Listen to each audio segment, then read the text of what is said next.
Hello everyone, welcome back to a new video. देखो, मैं sorry बोलना चाह रहा हूँ क्योंकि बहुत दिनों से वीडियो नहीं डाल रहा था। तो ठीक है, कोई बात नहीं, मेरा कुछ पर्सनल काम था, एग्ज़ाम्स थे। तो वी विल स्टार्ट। हम लोग ने लास्ट वीडियो में मैग्नीफिकेशन तक कर लिया था। आप सबको याद नहीं होगा, फिर भी मैं मैग्नीफिकेशन का जस्ट एक बार ओवरलुक दे देता हूँ। मैग्नीफिकेशन मतलब क्या है? कोई भी ऑब्जेक्ट तुमको एनलार्ज दिखेगा, बड़ा दिखेगा कि छोटा दिखेगा, वो तुम इस सारे फार्मूला से देख सकते हो। अगर जिसने भी ये वीडियो नहीं देखा है, प्लीज़ मैं डिस्क्रिप्शन में इसका लिंक दे दूंगा, तो एक बार वहाँ से चेकआउट कर सकते हो तुम। या फिर मेरा रिसेंट वीडियो तुम चेक करोगे तो जो करीब 2 महीने पहले आया था, उस पर मैंने बता दिया है मैग्नीफिकेशन क्या है। सो हम और टाइम वेस्ट नहीं करेंगे, अभी हम रिफ्रैक्शन पे आते हैं। What is refraction? देखो, रिफ्रैक्शन और रिफ्लेक्शन में एक सिंपल सा डिफरेंस है, ठीक है। रिफ्रैक्शन और रिफ्लेक्शन में एक छोटा सा डिफरेंस है। रिफ्लेक्शन है क्या? बाउंसिंग बैक, मतलब लाइट गया एक सरफेस पे, उस सरफेस में वो बाउंस बैक करके आ गया, तो उसको बोलते हैं हम रिफ्लेक्शन। रिफ्रैक्शन क्या है? सपोज मैंने ये रे डाला किसी ऑप्टिकल ऑब्जेक्ट में, जैसे ही मैंने रे पास किया उससे, वो बेंड कर गया। क्यों बेंड करता है? देखो, बेंड करने का कारण यही है, इधर मैंने बताया है। बेंड मैंने बताया नहीं है, बट एक सिंपल रीज़न याद रखो 10th क्लास के लिए। ऑप्टिकल डेंसिटी, ऑप्टिकल डेंसिटी के वजह से हमारा जो भी मतलब रे है वो बेंड कर जाता है। क्यों? और डेंसिटी मतलब एक ऑब्जेक्ट है, जो भी ऑब्जेक्ट हम लेंगे वो ऑप्टिकली डेंसिटी होना चाहिए, इसी के वजह से हम लोग का रे बेंड करता है। सिंपल इतना याद रखो, अगर कोई पूछेगा तो बोलना कि ऑप्टिकल डेंसिटी की वजह से ही हमारा रे बेंड करता है, ठीक। तो अभी मैंने इधर डेफिनेशन लिखा है, change in the direction of propagation of ray of light when it travels from a transparent medium to another is called refraction. देखो, ये इंग्लिश का इतना बड़ा डेफिनेशन सिंपल में समझाता हूँ। रे कोई ऑप्टिकली ऑब्जेक्ट में डाला, पास किया, उसने उसका स्पीड, स्पीड प्रोपागेशन मतलब मूवमेंट, ठीक है। अगर उसका स्पीड घट गया या फिर बढ़ गया, दोनों हो सकता है। तुम लोगों को स्पीड के बारे में नहीं है, बट तुम समझ जाओ कि रे पास किया और वो बेंड कर गया, किसी तरीके से भी, इस साइड बेंड कर सकता है, उस साइड, किसी तरीके से भी। अभी हम पढ़ेंगे जब रे डायग्राम बताऊंगा, ऑप्टिकल डेंसिटी में कैसे बेंड करता है वो सब चीज़ मैं तुम्हें बता दूंगा, ठीक है। तो अगर रे बेंड हो रहा है किसी भी ट्रांसपेरेंट या फिर ऑप्टिकली ऑब्जेक्ट में, उसके अगर दोनों मीडियम अलग अलग है, ऑब्वियसली दोनों मीडियम अलग अलग, क्योंकि एयर से तुम रे पास कराओगे जनरली, और एक क्या है, जब मीडियम में जाएगा उससे बाहर निकलेगा, एक मीडियम वो हो गया, एक मीडियम ये हो गया, तो दोनों अलग अलग मीडियम, अलग अलग मीडियम में तो रे बेंड करता है, ठीक।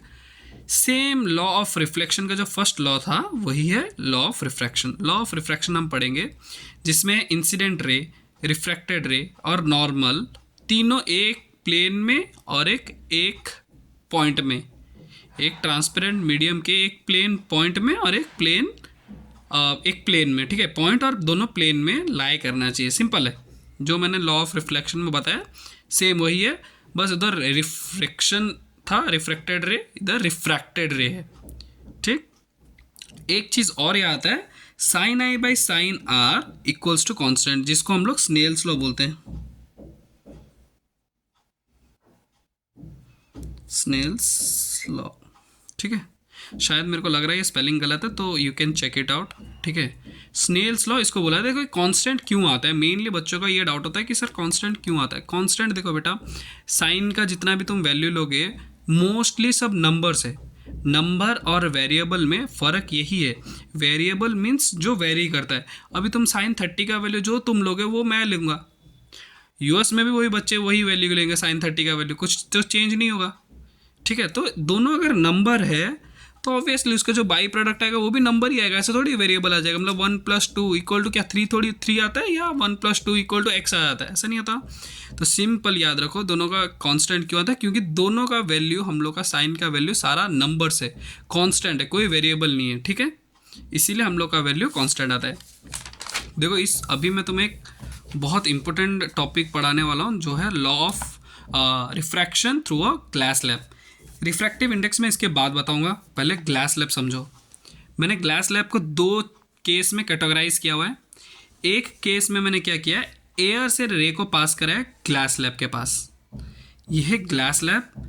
एक ऑब्जेक्ट होता है कांच का, तुम लोग देखोगे अगर प्रैक्टिकल तुम्हारे स्कूल्स में अवेलेबल है तो, वरना अगर मेरे को मिलता है तो मैं तुम्हें दिखा दूंगा कि ग्लास स्लैब होता क्या है। एक रेक्टेंगल होता है, जस्ट रेक्टेंगल टाइप का, क्यूबर्ड रेक्टेंगल नहीं, क्यूबर्ड टाइप का।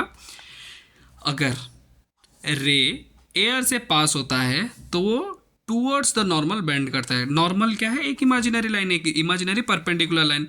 अगर रे इस ग्लास स्लैब के अंदर पास कर रहा है, रेयर है, हल्का है, रेयर मतलब हल्का, डेंसर मतलब भारी, ये अगर हल्के से भारी के तरफ जाएगा तो नॉर्मल के तरफ बेंड कर जाएगा। Got it? अगर रे हमारा हवे से ग्लास की तरफ गया कि कहीं से भी हल्के से भारी के तरफ जब जाएगा वो टूवर्ड्स द नॉर्मल बेंड करेगा। क्यों? अभी हम लोग ने पढ़ा है रिफ्रैक्शन मतलब bending of light, bending of light पढ़ा है। तो सेम चीज़ एक केस ये हो गया, तो रे मैंने इधर रखा है तो ये तो बाहर तो निकलेगा क्योंकि ट्रांसपेरेंट है ये। तो सेम चीज़ मैं अभी यहीं से कंटिन्यू कर रहा हूँ। ये सेकंड केस मैंने बनाया, ऐसा कुछ केस बनाने की ज़रूरत नहीं, मैं तुम्हें समझाने के लिए बनाया हूँ, ठीक है। जब रे इधर से, ये डेंसर है, डेंसर मीडियम से रेयर मीडियम की तरफ जाएगा तो ये बाहर के तरफ toward away from the normal बनेगा, ठीक है। जब रे हमारा जो इधर वाला रे था ये जब बाहर के तरफ जाएगा, मतलब इसके बाहर आएगा ना, जो ये सेकंड केस है, जब ये बाहर के तरफ जाएगा तो हम लोग उसको बोलेंगे डेंसर से रेयर के तरफ गया, इसीलिए वो अवे फ्रॉम द नॉर्मल बना है। फॉर एग्जांपल मैं अभी तुम्हें एक ही फिगर में दिखा देता हूँ, ठीक है। एक फिगर में मैं तुम्हें दिखा रहा हूँ, देखो रे इधर से आया, जाना तो इसको इस तरीके से चाहिए, ये जो डॉटेड लाइन बना रहा हूँ इधर, ये डॉट लाइन में जाना चाहिए, बट ये गया कैसे? पहले ये टूवर्ड्स द नॉर्मल हुआ, टूवर्ड्स द नॉर्मल के बाद ये और थोड़ा अंदर आया, इधर आया इस पॉइंट में, इस पॉइंट के बाद ये भी नॉर्मल से दूर चला जाएगा। क्यों? डेंसर टू रेयरर जाएगा इसीलिए, ठीक है। रेयरर टू डेंसर जब जाएगा, रेयरर हवा to denser towards normal, denser to rarer away from normal.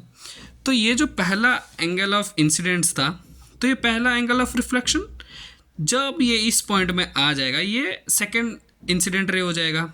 जब ये सेकेंड बार रिफ्रैक्शन करेगा तो हम लोग उसको बोलते हैं इमर्जेंट रे, ठीक है।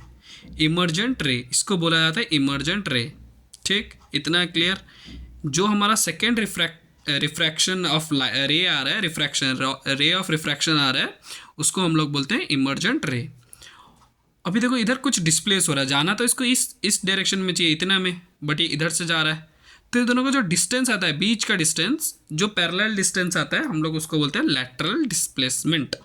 ऑब्वियसली डिस्प्लेसमेंट मतलब शॉर्टकट, ये यहाँ से शॉर्टकट लेके जा रहा है, उधर से अगर जाएगा तो दूर हो जाएगा, ये इधर से जा रहा है मतलब पास से जा रहा है, तो इसको क्या बोलते हैं हम? Lateral displacement. होप तुमको समझ आया होगा, या फिर मैं फिर से बता रहा हूँ एक बार। देखो इंसिडेंट रे है, एयर में था, ग्लास के अंदर आया तो ये टूवर्ड्स नॉर्मल हुआ, ठीक है। फिर ये जब इधर आएगा, डेंसर में है, अभी भी डेंसर में है, डेंसर से जब ये रेयर में आएगा ना, बाहर आएगा तो ये हवा है बाहर, तो जब ये रेयर डेंसर से रेयर में जाएगा तो अवे फ्रॉम नॉर्मल हो जाएगा। जो ये सेकेंड रे है, एंगल बन रहा है हमारा सेकेंड रिफ्रैक्टेड एंगल, उसको बोलते हैं इमर्जेंट रे। ये जो डिस्टेंस है इसको बोलते हैं लैटरल डिस्प्लेसमेंट, ठीक है। अब आप एक काम करो, इसका स्क्रीनशॉट ले लो, ठीक है। स्क्रीनशॉट ले लिया होगा, इसको भी तुम ले सकते हो आराम से समझने के लिए, यू कैन ड्रॉ इट, ले लिया होगा। दिस वन, देखो मैं पहले पिक्चर दिखाता हूँ, पिक्चर देख लो। देखो अगर एग्जाम में मतलब ग्लास लैब आता है तो इतना एक पेज लिख दोगे, ये डायग्राम बना दोगे, इतना लिख दिया, मोर देन इनफ है, इससे ज़्यादा कुछ नहीं, but you have to mention emergent ray and lateral displacement, और सिंपल ये दोनों को केस को डिटरमाइन कर दोगे, ख़त्म। This is all for today's video, thank you. हम जल्दी मिलेंगे, कल ही मिलते हैं, ठीक है। तो hope you all enjoy the video, love you, take care, bye bye.